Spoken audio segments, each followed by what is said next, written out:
6 जून 2026 को जब जंतर मंतर पे कॉकरोच जनता पार्टी का प्रोटेस्ट स्टार्ट हुआ तो इसके 22 दिन बाद 28 जून को सबसे बड़ा टर्निंग पॉइंट आता है जब सोनम वांगचुक इस प्रोटेस्ट को ज्वाइन करके हंगर स्ट्राइक स्टार्ट कर देते हैं। टर्निंग पॉइंट इसलिए क्योंकि नॉर्मल प्रोटेस्ट में जैसे जैसे दिन बढ़ते हैं, गर्मी बढ़ती है, लोगों को अपना काम वगैरह देखना होता है, तो टाइम के साथ साथ भीड़ कम होने लगती है और प्रोटेस्ट दब जाता है। गवर्नमेंट पे उतना प्रेशर नहीं पड़ता, ज्यादा कुछ होता है तो बिजली काट दो, पानी बंद कर दो, टॉयलेट हटा दो, भीड़ खुद परेशान होकर चली जाती है। लेकिन हंगर स्ट्राइक अगर बहुत ज्यादा दिन तक बढ़ जाए तो गवर्नमेंट पे इसका उल्टा असर होता है, ज्यादा प्रेशर बनता है। लोग जब एक आदमी को रोज मरने जैसी हालत में देखते हैं तो पब्लिक ओपिनियन गवर्नमेंट के खिलाफ हो जाता है और ये चीज गवर्नमेंट को कभी पसंद नहीं आती। और एग्जैक्टली यही चीज सोनम वांगचुक के केस में हुई।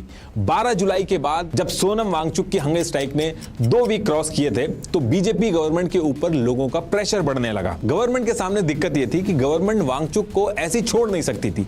डे बाय डे लोगों की सिंपैथी वांगचुक के साथ जा रही थी और अगर गलती से भी उनको कुछ हो जाता तो एक अवार्ड विनिंग एक्टिविस्ट गवर्नमेंट की आंखों के सामने देश की राजधानी में भूखा मर गया, ये लाइन बीजेपी गवर्नमेंट का कभी पीछा नहीं छोड़ती। और अगर दूसरे ऑप्शन में पुलिस भेज के जबरदस्ती करके टेंट वगैरह हटा दिया जाता, सबको भगा दिया जाता, तो एक 60 साल का आदमी जो वायलेंस नहीं कर रहा है, शांति से लेटा हुआ है, उससे लोग गवर्नमेंट से और ज्यादा गुस्सा होते। और तीसरा ऑप्शन यह था कि धर्मेंद्र प्रधान को रेजिग्नेशन करवा दो, सब अपने आप बंद हो जाएगा। लेकिन उसमें भी दिक्कत यह थी कि बीजेपी गवर्नमेंट वीक दिखेगी। ऑपोजिशन में एक ऐसा मैसेज जाता कि अगर ढंग से प्रोटेस्ट करवा दिया तो इस गवर्नमेंट को कभी भी झुकाया जा सकता है। इनफैक्ट डिफेंस मिनिस्टर ने खुद कहा था कि ये एनडीए की सरकार है, यहां मंत्रियों के इस्तीफे नहीं होते। तो ये जो टाइम चल रहा था, इस टाइम पे इसी तरीके की जद्दोजहद चल रही थी। इन सारे ऑप्शन में से किसी एक ऑप्शन को चूज करने की बजाय प्रोटेस्ट के अंदर एक अलग चीज हो जाती है। होता क्या है कि 15 जुलाई को दिल्ली हाई कोर्ट में एक पीआईएल डाली जाती है कि वांगचुक जो है उनकी हालत बहुत खराब हो गई है,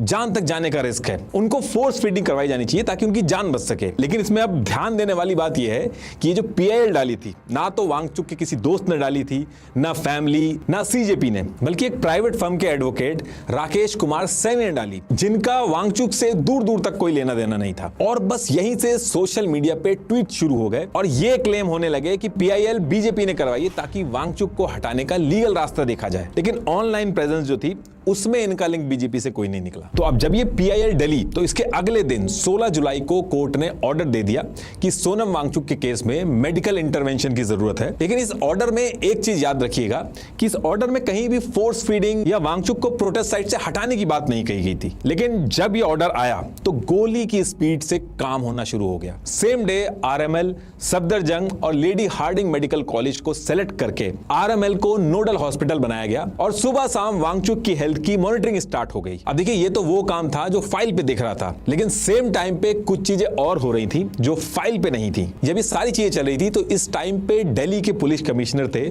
सतीश गोलचा और इनके नीचे जो डिपार्टमेंट था, ये जो पूरी सिचुएशन चल रही थी इसको लेके कुछ तैयारी कर रहे थे। अब वो तैयारी क्या कर रहे थे ये अभी बाहर नहीं आया, लेकिन तैयारी चल रही थी और इसी से रिलेटेड कुछ डिटेल्स जो थी वो डिपार्टमेंट से लीक हो गई। अब इसके अगले ही दिन 17 जुलाई को यूनियन होम मिनिस्ट्री ने सतीश गोलचा को हटा के उनकी जगह आईबी के स्पेशल डायरेक्टर अनुराग कपूर को दिल्ली पुलिस कमिश्नर बनाया गया। सतीश गोलचा जो थे उनका टेन्योर 2027 तक था। एक कमिश्नर को ऐसे बीच में हटाया जाना ये नॉर्मल चीज नहीं है। इस इंसिडेंट से आप इस पूरी सिचुएशन की इमरजेंसी समझ सकते हो। आम आदमी पार्टी के संजय सिंह ने डायरेक्ट एलिगेशन लगा दिया कि ये सब वांगचुक को अरेस्ट करवाने के लिए किया जा रहा है। अब देखिए, 16 जुलाई को कोर्ट का ऑर्डर आया, 17 तारीख को दिन में सतीश गोलचा को हटा के अनुराग कुमार को पुलिस कमिश्नर बनाया गया। मतलब कि कुछ घंटे पहले अनुराग कुमार आईबी में थे। इनकी पूरी जिंदगी इस तरीके के सीक्रेट प्लान बनाने में गुजरी और कमिश्नर बनने के कुछ ही घंटों बाद यानी कि 17 जुलाई को रात को इन्होंने जितने भी न्यू दिल्ली डिस्ट्रिक्ट के स्पेशल कमिश्नर ऑफ पुलिस थे इन सबको एक मीटिंग के लिए बुलाया और इसी मीटिंग में सोनम वांगचुक को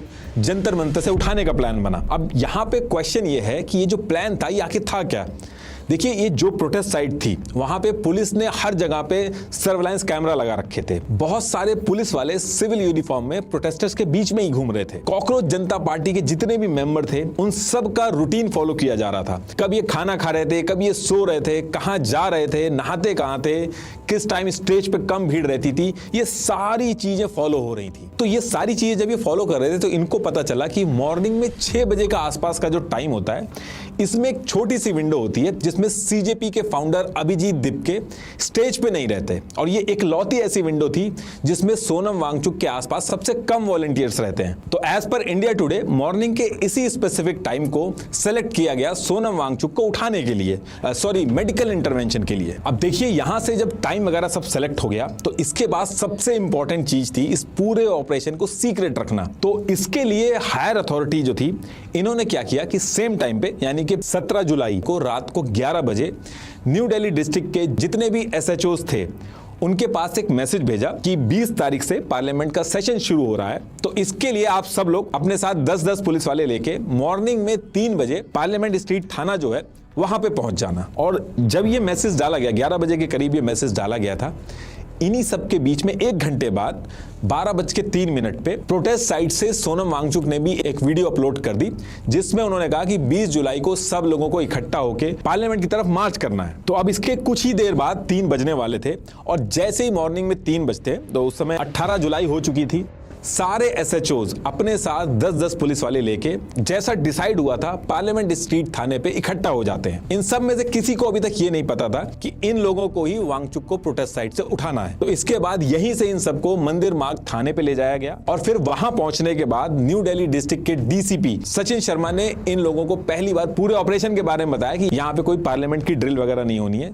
सोनम वांगचुक की तबीयत खराब है, उसकी वजह से प्रोटेस्ट साइट पे जाना है, वहां से उनको उठा के हॉस्पिटल ले जाना है और इस पूरे ऑपरेशन को 30 सेकंड के अंदर करना है, उससे ज्यादा नहीं लगना चाहिए। और इसको इस तरीके से करना है कि कोई भी यूट्यूबर या इन्फ्लुएंसर फोटोग्राफ वगैरह ना ले पाए। इस पूरे ऑपरेशन को मिलिट्री स्टाइल लेयर्ड ऑपरेशन की तरह डिजाइन किया गया। एज पर इंडिया टुडे इसमें इन्होंने 3 लेयर बनाई। सबसे अंदर वाली जो लेयर थी उसमें 30 से 35 स्पेशल स्टाफ और लोकल पुलिस थी। इन लोगों को वर्दी की जगह ऐसे कपड़े पहनने थे कि जिससे ये डॉक्टर लगे। इन लोगों को वहां पे जाके एक व्हाइट चादर से वॉल बनानी थी ताकि कोई भी फोटो ना ले सके और उस वॉल के अंदर ही पूरा का पूरा ऑपरेशन कंप्लीट करना था। और फिर वांगचुक को एम्बुलेंस में बैठा के ले जाना था। कौन वांगचुक को उठाएगा, कौन व्हाइट चादर से वॉल बनाएगा, कौन स्टेज पे होगा, कौन एम्बुलेंस के पास होगा, सबका काम फिक्स था। इसके बाद जो दूसरी लेयर थी उसमें सीआरपीएफ और आरएएफ की टीम थी। इनका टास्क था अगर बैरिकेड एरिया के बाहर प्रोटेस्टर्स कुछ हरकत करने लगे तो उसको कंट्रोल करना। और तीसरी लेयर में सीनियर ऑफिसर थे जिनको एम्बुलेंस और पुलिस वैन के कंट्रोल पॉइंट पे खड़े होकर अगर कुछ गड़बड़ होती है तो वहीं से कमांड देना। और इसके बाद एग्जिट प्लान भी था।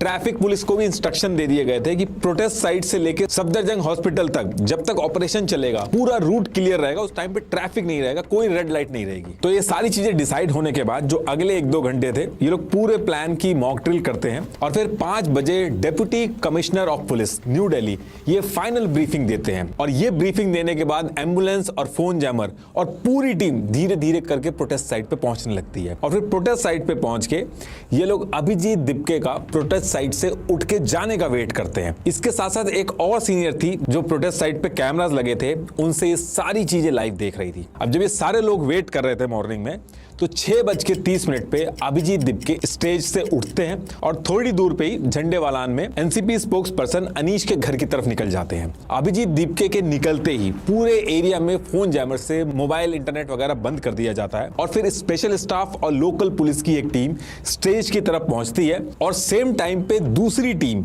दीपके जिस घर में गए थे वहां पे जाके दीपके को हाउस अरेस्ट कर लेती है। अब देखिए जो पूरी टीम सिविल ड्रेस में स्टेज पे चढ़ी तो शुरू में तो लोगों ने सोचा कि ये लोग रेगुलर हेल्थ चेकअप के लिए आए होंगे, लेकिन फिर ये लोग स्टेज पे चढ़ने के बाद व्हाइट चद्दर से वॉल बना के वांगचुक को उठाना स्टार्ट करते हैं। तो उस टाइम पे लोग रेजिस्ट करना स्टार्ट करते हैं। कुछ लोग मोबाइल से वीडियो बनाने की भी कोशिश करते हैं तो उनके मोबाइल छीन लिए जाते हैं। वहां पे जो लोग थे उन्होंने बाद में बताया कि वहां पे झड़प भी हुई, उनको मारा भी गया। ये इमेज में देखिए आप, ये इधर ये व्हाइट चद्दर से इन्होंने वॉल बनाई है, ये इस साइड एम्बुलेंस वेट कर रही है और इधर ये कुछ डॉक्टर के कपड़ों में घूम रहे हैं। प्लान ये था कि पूरा ऑपरेशन 30 सेकंड में होगा, लेकिन 30 सेकंड की जगह 2 मिनट से ज्यादा लग गए इस ऑपरेशन में।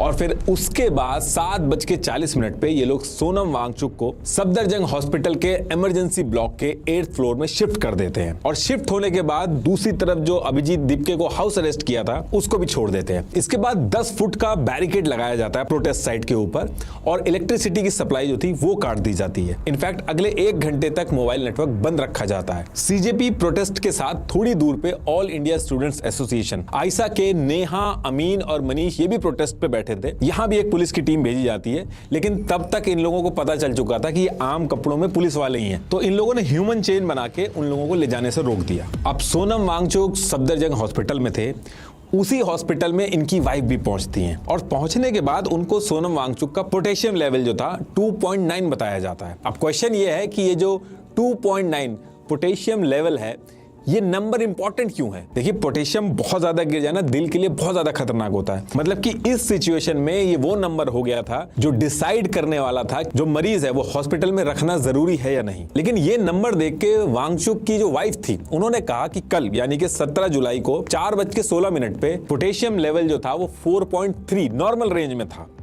और इतने कम टाइम में अगले ही दिन 2.9 कैसे हो सकता है? इन्होंने इंडिपेंडेंट लैब से टेस्ट करवाया, अगले दिन इसका लेवल 3.5 आया, नॉर्मल रेंज में था। तो 3 दिन में अलग अलग 3 टेस्ट हुए, एक दिन 4.3 आया, एक दिन 2.9 आया और एक दिन 3.5 आया। सिर्फ जिस दिन पुलिस ने वांगचुक को उठाया था उसी दिन इतना ज्यादा कैसे गिर गया? लेकिन वांगचुक की वाइफ ने कहा कि आगे चल के ये नंबर रिपोर्ट में से हटा दिया गया और उसकी जगह लिख दिया गया decreases potassium level. As per the federal court order में daily health monitoring at the site की बात नहीं हुई थी। वांगचुक को हॉस्पिटल शिफ्ट करने के लिए नहीं बोला गया था। वाइफ ने कहा कि पुलिस ने जिस कोर्ट ऑर्डर के बेसिस पे वांगचुक को उठाया है उस ऑर्डर में वो एक्शन ही नहीं लिखा हुआ है। वांगचुक की वाइफ का यही लीगल आर्गुमेंट भी था कि सिर्फ मेडिकल मॉनिटरिंग अलाउ की गई है, हॉस्पिटल के अंदर ऐसे बिना मर्जी के उठा के ले जाना नहीं लिखा गया, तो ये इलीगल है। तो अब ये जो मैं बता रहा हूं ये तो हुआ पुलिस का मेडिकल इंटरवेंशन, लेकिन इस मेडिकल इंटरवेंशन के बाद रिएक्शन और ज्यादा खराब हो गया। ये लग रहा था कि सोनम वांगचुक को प्रोटेस्ट साइट से हटाने के बाद मामला शांत हो जाएगा,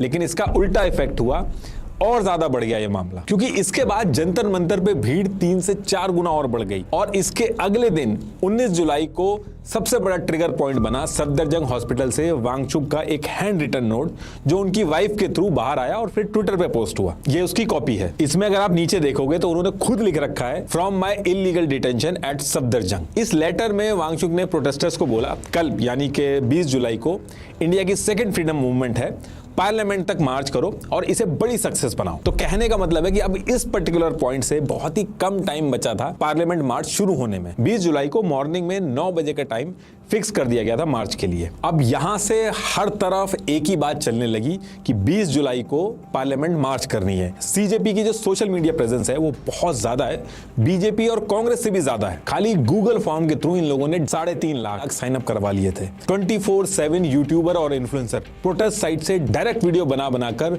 सबको मार्च पे आने के लिए बुला रहे थे। हर रील, हर मीम, हर पोस्ट पे बस यही चल रहा था कि 20 जुलाई यानी कि कल 9 बजे पार्लियामेंट पे मार्च करनी है। और सीजेपी जो थी अकेले प्रोटेस्ट नहीं कर रही थी, students federation of India, all India students association, all India students federation, ये भी इनके साथ मिलकर प्रोटेस्ट कर रहे थे। जब वांगचुक हंगर स्ट्राइक पे थे तो ऑल इंडिया स्टूडेंट्स के 6 और स्टूडेंट भी स्ट्राइक पे थे और इन लोगों की सबसे बड़ी पावर थी इनका कैंपस नेटवर्क। ये बहुत स्ट्रांग था। डीयू, जेएनयू, जामिया, हर कैंपस में इनके यूनिट, इनके लीडर, व्हाट्सएप ग्रुप, स्टूडेंट्स को मोबिलाइज करने का रेडीमेड स्ट्रक्चर इनके पास पहले से ही था। तो इन्होंने भी अपनी सारी मशीनरी यूज करके स्टूडेंट्स को पार्लियामेंट मार्च में पहुंचने के लिए कहा। इसके साथ 23 लाख लोगों ने नीट का एग्जाम दिया था। 23 लाख बच्चे मतलब 23 लाख परिवार, 1 करोड़ से ज्यादा लोग थे। इसका आधा % भी बहुत होता है। इंडिया के अलग अलग स्टेट से ये लोग भी दिल्ली की तरफ मार्च करने पहुंचने लगे और इसके साथ साथ ऑपोजिशन पार्टी जितनी थी, इन लोगों का खुद का कैडर बहुत बड़ा है, इन लोगों की खुद की स्टूडेंट विंग्स है, तो इन्होंने इनको भी बुला लिया। प्रोटेस्ट अभी अगले दिन होना था, लेकिन 19 जुलाई की रात से ही भीड़ बहुत ज्यादा बढ़ गई। टाइम्स मैगजीन ने कहा 20,000 प्रोटेस्टर थे, द कैरावन ने कहा 50,000 थे। अब एक्चुअल कितने थे ये तो नहीं पता था, लेकिन इतनी छोटी सी जगह में ये बहुत बड़ा नंबर हो गया था। अब मार्च तो अगले दिन होना था, लेकिन 19 जुलाई को ही जब इस तरीके से भीड़ बढ़ने लगी तो पुलिस को समझ में आ गया कि यहां से सिचुएशन खराब हो सकती है। पुलिस ने 19 जुलाई को शाम को 7:23 पे पब्लिक एडवाइजरी इशू कर दी। इसमें इन्होंने ये कहा कि देखो, इतने सारे लोग ये जो पार्लियामेंट की तरफ मार्च करने के लिए इकट्ठा हो रहे हैं, उसकी कोई भी परमिशन नहीं है। अगर कोई ये करेगा तो ये एक अनऑथराइज्ड मार्च होगा। लेकिन उसके बाद भी भीड़ कुछ भी नहीं मान रही थी। और फिर दिल्ली पुलिस ने क्या किया कि इन्होंने BNSS की धारा 163 लगा दी। मतलब कि एक जगह पे 5 या फिर 5 से ज्यादा लोग इकट्ठा नहीं हो सकते, इसको एक क्राइम माना जाएगा। लेकिन किसी को कोई फर्क नहीं पड़ रहा था, सब पहुंचते चले जा रहे थे। और दिल्ली पुलिस ने रात में ही अपनी पूरी प्रिपरेशन कर ली थी, क्योंकि इनको समझ में आ गया था कि अगले दिन बहुत कुछ होने वाला है। पुलिस ने अलग अलग लेयर बना ली थी। दिल्ली के बॉर्डर पे इंटर स्टेट टीम लगाकर चारों तरफ से बॉर्डर को सील कर दिया था, ताकि जो भी प्रोटेस्ट के लिए आए उसको वहीं पे रोक दिया जाए। रात में ही बॉर्डर पे सारी गाड़ियां वगैरह चेकिंग हो रही थी। अब देखिए, जो भी कुछ होना था वो न्यू दिल्ली डिस्ट्रिक्ट के अंदर ही होना था। तो इसके बाद इन्होंने एक security layer new Delhi district का जो पूरा बॉर्डर है उस पे भी लगा दी, और पूरे न्यू दिल्ली डिस्ट्रिक्ट को 15 सिक्योरिटी जोन में बांट दिया, और हर जोन पे स्पेशल कमिश्नर, ज्वाइंट कमिश्नर और DCP को लगा दिया। इनका एक ही काम था कि प्रोटेस्टर्स पार्लियामेंट तक ना पहुंचे। और जो थर्ड सिक्योरिटी लेयर थी, जो सबसे अंदर थी, जंतर मंतर वाली, जहां पे एक्चुअल प्रोटेस्ट चल रहा था इतने दिन से, यहां पे 3 लेयर पुलिस की चारों तरफ से लगा दी। ये पुलिस का ये जो पूरा चक्रव्यूह बनाया गया था, हर लेयर पर स्पेशल ब्रांच और इंटेलिजेंस एजेंसी को हर थोड़ी देर में ब्रीफिंग दी जा रही थी कि कितने लोग इकट्ठे हो रहे हैं और कहां पे इकट्ठे हो रहे हैं। और रियल टाइम डेटा के बेसिस पे जहां पे भीड़ ज्यादा हो रही थी, पुलिस का मोबिलाइजेशन बैक टू बैक वहीं पे करना शुरू कर दिया गया था। ये सारी चीजें करने के बाद भी भीड़ नहीं रुक रही थी, तो मोबाइल इंटरनेट सर्विस भी बंद कर दी गई इस एरिया के अंदर, और न्यू दिल्ली डिस्ट्रिक्ट के सारे हॉस्पिटल्स को अलर्ट पे डाल दिया गया। लेकिन जब सिग्नल जैमर्स की वजह से मोबाइल बंद हो गए थे, तो as per the Print and the Tribune, तो प्रोटेस्टर्स ने ब्रायर और बिटचैट नाम के ऑफलाइन ब्लूटूथ मैसेजिंग एप्स का यूज करना स्टार्ट कर दिया। इन ऐप की खासियत ये है कि ब्लूटूथ के थ्रू ये बिना मोबाइल नंबर, बिना इंटरनेट के काम करते हैं। और इस टेक्नोलॉजी की खासियत यह है कि जितनी घनी भीड़ होगी, नेटवर्क उतना स्ट्रांग होगा। तो ये इंफॉर्मेशन पुलिस के पास भी पहुंच गई कि कुछ लोग इस तरीके के ऐप यूज कर रहे हैं। जैसे ही पता चला, होम मिनिस्ट्री की साइबर क्राइम कोऑर्डिनेशन सेंटर ने गिटहब को ऑर्डर भेजा कि अगले 3 घंटे के अंदर बिटचैट का कोड हटा दो। जैक डॉर्सी जो है, जिसका बिटचैट है इस समय, इसने उस कोड को हटाने से भी मना कर दिया, और पूरा जो ऑर्डर था जो इंडियन गवर्नमेंट का, उसने इसको उठा के पब्लिकली पोस्ट कर दिया। तो इससे और ज्यादा क्रिटिसिज्म होने लगा। चेहरा देख के पहचाना जा सके कि कौन है, पुलिस ने AI powered facial recognition network AFRS Jantar Mantar पे अलग अलग जगह पे इंस्टॉल कर दिए, ताकि कैमरे में फेस देख के जो भी प्रोटेस्टर है उसकी सारी डिटेल निकल जाए। कितनी ज्यादा स्क्रूटिनी है दिल्ली पुलिस की, यहाँ पर देखिए डिटेल्स हमें नजर आ रहे हैं, नाम भी। और इस चीज के ऊपर भी कोर्ट में उठा के PIL डाल दी गई। अब इसके बाद डेट आती है 20 जुलाई 2026। अब यहां से 1 महीने से प्रोटेस्ट कर रही भीड़ थी, दूर दूर से आए लोग थे। दूसरी तरफ हफ्तों से प्लानिंग कर रही स्टेट मशीनरी थी, और यहां पे क्वेश्चन बस इतना था कि पहले कौन झुकेगा।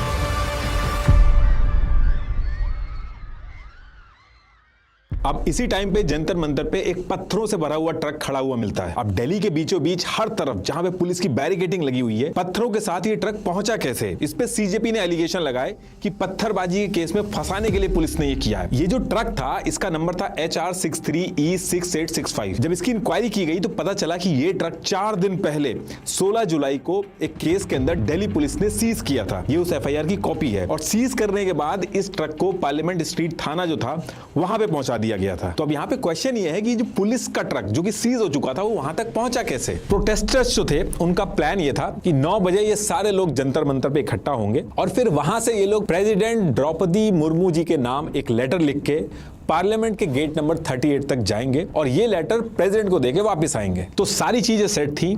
मॉर्निंग में ये लोग सोनम वांगचुक की जो वाइफ थी, वो हॉस्पिटल में थी, तो उनका वेट कर रहे थे कि वो हॉस्पिटल से जब आएंगी तो CJP के फाउंडर अभिजीत दीपके उनके साथ मिलके पूरे मार्च को लीड करेंगे। लेकिन वांगचुक की जो वाइफ थी, उनको आने में लेट होता जा रहा था, और जितना लेट हो रहा था उतनी भीड़ बढ़ती चली जा रही थी और भीड़ का जो प्रेशर पॉइंट था वो दो जगह से मेनली ट्रिगर हो रहा था। अलग अलग जगह था लेकिन मेन दो जगह थी, एक तो जंतर मंतर था, दूसरा मेट्रो स्टेशन था। तो पहला पॉइंट तो जंतर मंतर था। जंतर मंतर में पुलिस ने क्या किया था कि सारे जो एग्जिट थे उनको सील कर दिया था और एक गेट खोला था और जो प्रोटेस्टर आ रहे थे उनको एंट्री दे दी जा रही थी लेकिन बाहर निकलना अलाउ नहीं किया गया। मतलब कि जंतर मंतर पे रहो, पार्लियामेंट की तरफ नहीं जाने देंगे। और ये जो आइडिया था ये पुलिस को एक तरह से उस टाइम पे बैकफायर भी कर गया, क्योंकि इस पूरे कॉन्सेप्ट में भीड़ बढ़ तो सकती थी जंतर मंतर पे लेकिन घट नहीं सकती थी। तो ये वाला जो पॉइंट था ये एक प्रेशर कुकर की तरह बनने लगा जो अब बस थोड़ी देर में फटने वाला था। तो एक तो ये जंतर मंतर वाला जो पॉइंट था ये था।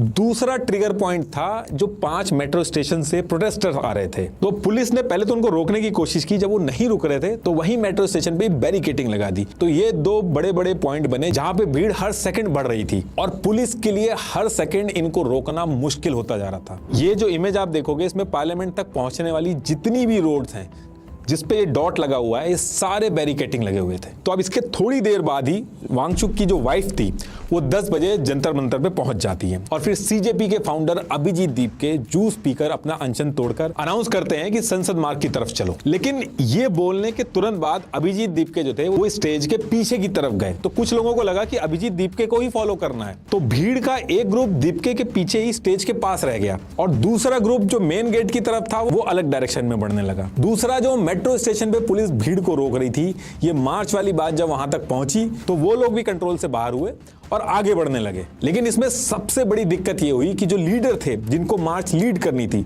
वांगचुक हॉस्पिटल में थे, दीप के पीछे साइड रह गए थे, बाद में ट्रक में आ गए। सौरभ दास और आशुतोष रंका ये जेपी नड्डा के पास थे। सारे ऑपोजिशन लीडर कहां गायब हो गए पता ही नहीं चला। तो ये जो लीडरलेस भीड़ थी इनको कुछ समझ में ही नहीं आ रहा था। तो यहां से भीड़ ने क्या किया कि जो जिस लोकेशन पे था वहीं से बिना किसी कोऑर्डिनेशन के पार्लियामेंट की तरफ पहुंचने लगा। और यही वो पॉइंट था करीब 11 बजे जब सारी चीजें हाथ से बाहर होने लगी। सबसे पहले बैरिकेड तोड़ के प्रोटेस्टर्स एसबीआई बिल्डिंग को क्रॉस करते हैं। 11:15 पे पार्लियामेंट स्ट्रीट पुलिस स्टेशन के बैरिकेड के आगे निकलते हैं। 11:45 पे पटेल चौक और 11:54 पे केरला हाउस। और यहीं से जब भीड़ आउट ऑफ कंट्रोल हुई तो पुलिस ने लाठीचार्ज करना स्टार्ट कर दिया। क्या कर रहे हो? क्या कर रहे हो? तो पहली चीज तो पुलिस की प्रिपरेशन इस तरीके की होनी चाहिए थी कि ये नौबत ही नहीं आती। और जब ये नौबत आ चुकी थी तो पुलिस को कमर के ऊपर मारना अलाउड नहीं था, लेकिन लाठियों से सर फोड़े गए। गुलामी के टाइम पे उन्होंने गोली मारी, आपने लाठी मारी। किसी का पैर टूटा, कई बेहोश हो गए। एक होता है डंडे से डरा के भीड़ को दूर करना, एक होता है खुंदक निकालना।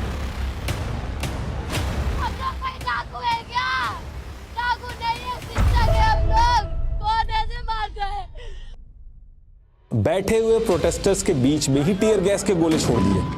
कुछ मेल पुलिस वालों के लड़कियों को पीटने के भी वीडियो बाहर आए। कई ऐसे भी वीडियो बाहर आए जहां पुलिस वाले लड़कियों को सेंसिटिव पार्ट पे डंडे से अटैक कर रहे थे।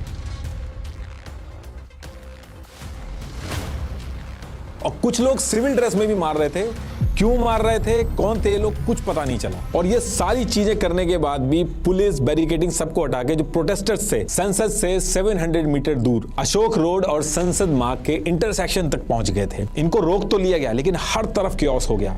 हर तरफ लाठी डंडे यही सब दिखाई दे रहे थे। कनॉट प्लेस के आउटर सर्किल एक बैटल जोन की तरह बन चुका था। ये वो टाइम था जब पुलिस वालों के ऊपर भी हमले होने लगे। पुलिस ने कहा कि पैलेट गन जो थी वो नहीं चलाई, लेकिन दिल्ली पुलिस का अपना रजिस्टर होता है जिसमें पुलिस अपने ही ऑपरेशन की डिटेल्स लिखती है। जनरल डायरी बोलते हैं उसको। As per Times of India Parliament Street थाने की जनरल डायरी में लिखा था 55 round non electrical shell, 15 round electrical shell, 5 tear gas grenade और 2 राउंड एंटी राइट गन और plastic pellet. As per Times of India ये सारी चीजें डीसीपी रैंक ऑफिसर के ऑर्डर पे की गई। अब देखिए इस प्रोटेस्ट के अंदर बाहर के एलिमेंट थे या ऑपोजिशन के लोग थे, ये बहस चलती रहेगी। लेकिन एक बात से हर कोई एग्री कर रहा है कि इस प्रोटेस्ट में वो स्टूडेंट्स और यूथ भी थे जिनके जेन्युइन इशू थे। एक गरीब आदमी के लिए इस एग्जाम के अलावा और कोई रास्ता नहीं है गरीबी से बाहर निकलने का। लेकिन इसमें भी अमीर लोग अपने पैसे और अपने बड़े कनेक्शन का यूज करके पेपर खरीद लेते हैं, पेपर लीक करा के ये लोग गरीबों का हक मारते हैं। पेपर लीक सिर्फ एक बार नहीं हुआ है, बार बार पेपर लीक हो रहे हैं। पिछले 1.5 साल से मैं खुद इन मुद्दों के ऊपर वीडियो, ट्वीट, शॉर्ट्स, रील सब बना चुका हूं। यूपीएससी का एग्जाम लीक नहीं होता, मतलब एक मैकेनिज्म तो है देश के पास जिससे पेपर लीक रोका जा सकता है। तो फिर ये नीट, एसएससी, इन सब में क्यों पेपर लीक हो रहे हैं?